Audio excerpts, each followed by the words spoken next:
Hi, Jason. How are you? I'm doing good. So, the other night we got to rewatch Panos Cosmatos' Mandy, which I know is one of your favorite movies of all time. Why don't you talk a little bit about why you love the movie so much?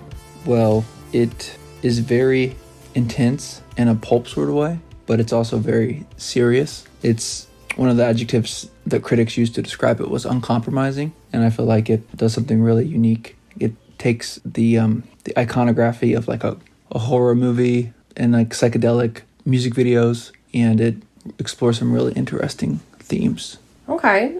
I think it would be interesting for you to talk a little bit about either some of the cross references to other pulp culture iconography or some of the themes, or there might even be a way to talk about both. Well, definitely the Hellraiser movies are cited. The Black Skulls, the demon bikers that are summoned, they look a lot like the Cenobites from the Hellraiser movies. And the crazy acid that the chemist cooks up that causes them to become demon-possessed, that's kind of like the gateway, in the same way that the box in Hellraiser, the toy box, is the gateway artifact for the Cenobites. And Hellraiser, generally speaking, it explores the idea of pain as beautiful and also pain as pleasure.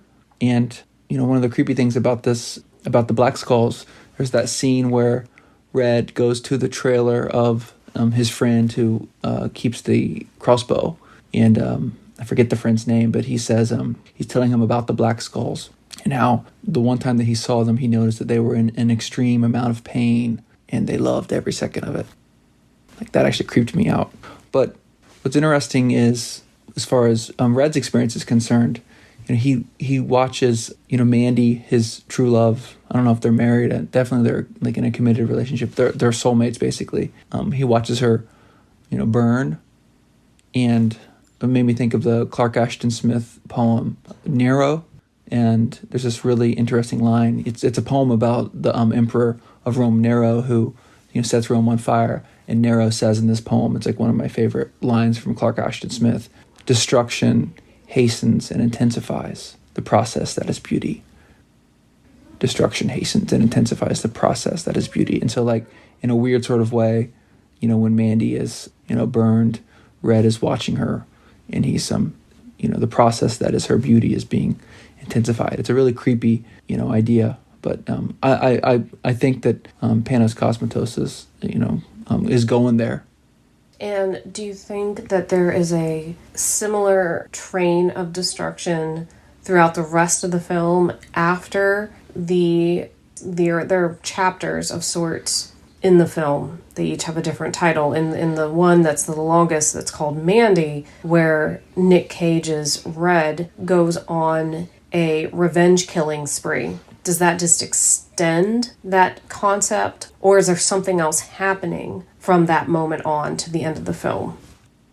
It's weird. I think that what Red is demonstrating in going on this rampage is how much he loved or loves Mandy. I don't think that Mandy is actually killed. I think this is in the virtual reality of this film, Mandy exists as like this spirit beyond some other dimension. That's where we get those weird animation scenes, when Red is sleeping. So I don't think Mandy is killed by the cult, the Children of the New Dawn. I think that she's just transformed and she goes into another dimension, like the one we're probably familiar with is Obi-Wan Kenobi. In a weird sort of way, Red's sublime murder spree, and as a reaction to Mandy's being set on fire by the Children of the New Dawn, is a demonstration of love. That's a weird thing to say. So, are there other ways that Mandy engages with iconic 80s pop culture that you think are important for us to be considering when we're watching the film?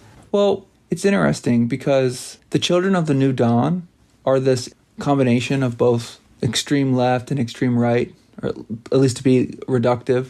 On the one hand, they're drug addict hippies, like they drive around in vans, taking acid. They're kind of a parody of the Manson family. But on the other hand, they're also a Jesus cult, hardcore evangelical, So I think instead of them representing like left or right, they represent like extremism, and also because the leader of the Children of the New Dawn, Jeremiah Sand, he's a prophet, he's an egomaniac, right? Really what they represent is a kind of personality that preys upon normal people, right? Like he's truly a sorcerer, and what he draws upon for his power is the lucre of other people's hopes and dreams and love.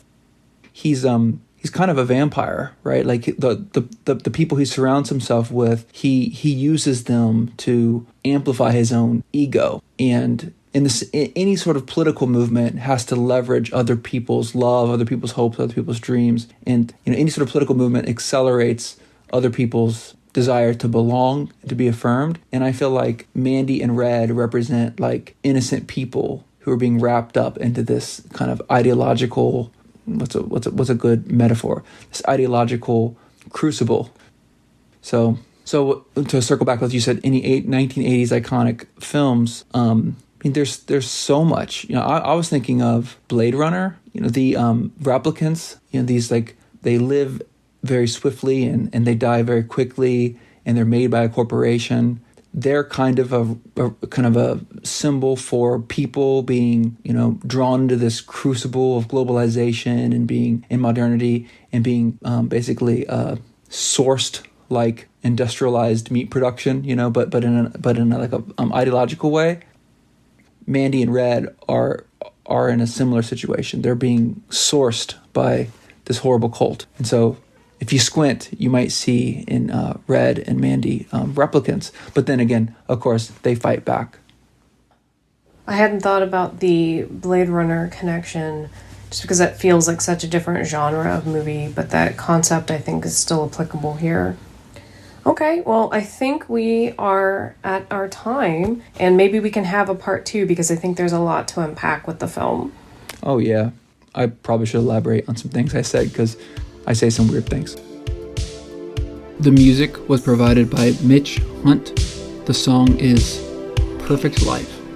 It's on Spotify. Thanks for listening.